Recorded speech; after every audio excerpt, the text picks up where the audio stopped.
لكن لماذا لم تعمل كما عملت قطر، اللوبي القطري؟ صحيفة العرب القطرية، والتي لا تمت بصلة للعروبة وتنتهج دائما سياسة بث السموم والتفرقة كباقي وسائل الإعلام القطرية. الصحيفة يترأسها عبد الله العذبة، الشخصية التي يصفها الإعلاميون بأسلوبها الطفولي نتيجة التناقض المستمر، فالإساءة تارة والتمجيد تارة.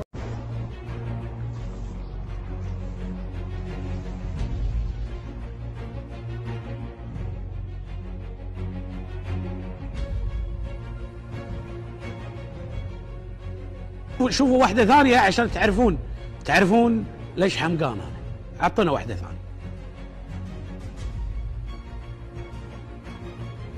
طال عمرك ليش تستدعي القبائل بعد ما سمحت للقزم أبو جهل بالتطاول عليهم؟ وكيف تتوقع أن يدعمك الإسلاميين وأنت تقرب بني صفويين؟ ما هو شعورك الآن؟ بني صفيون العفو. ما هو شعورك الآن؟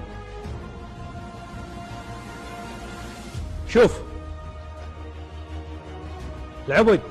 عبودي تخسي وتخسي انت واللي مشغلك. والحين اقول لك اللي مشغلك، اقسم بالله العظيم ان ما وقفت بالكلام والتطاول، اقسم بالله العظيم لاجيب اسم اللي مشغلك هوا،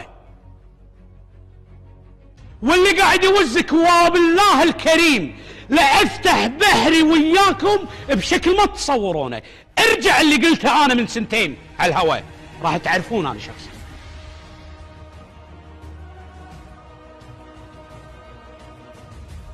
بن جاسم عسى الله ربي يحفظه، ما نقبل عليك حمد بن خليفه العفو. ما ادري انا حمد بن جاسم هو في احد اسمه حمد بن جاسم؟ رئيس الوزراء؟ اي رئيس الوزراء، انا من كذي ضيعت.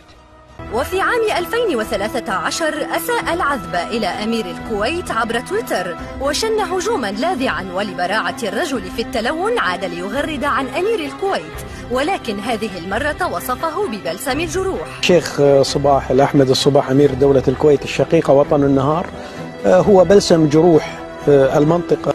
العذبة المتزلف حينا والمعادي حينا آخر مارس لعبته على كل دول مجلس التعاون الخليجي، فقد انقلب فجأة إلى متزلف للكويت بعد أن هاجمها. هل أنت ممنوع من دخول الكويت؟ حسب علمي نعم، أنا ممنوع من دخول الكويت. لقد منع من دخول الكويت بسبب تغريداته التي بدت مشجعة ومحتفلة بما اعتبره انقلابا إخوانيا ضد السلطة، وهي التغريدات التي وصفتها صحيفة الوطن الكويتية بأنها تدخل في الشأن الداخلي الكويتي، وتعد جزءا من المؤامرة الإخوانية على الكويت، ورأت أن دور العذبة تحريضي تآمري، ووصفته بالمستشار الإعلامي لرئيس مجلس الوزراء، أي أنه يعكس موقفا رسميا وينفذ أجندة رسمية. ليحل بعدها الشكر فجأة بدل دعوات التحريض. الكويت أميرها الشيخ صباح الأحمد يقوم بجهود مشكورة ورائعة وهذا ما فعله أيضا بشكل فاقع مع سلطنة عمان، فحينا يمدح السلطان وحينا آخر يهاجم.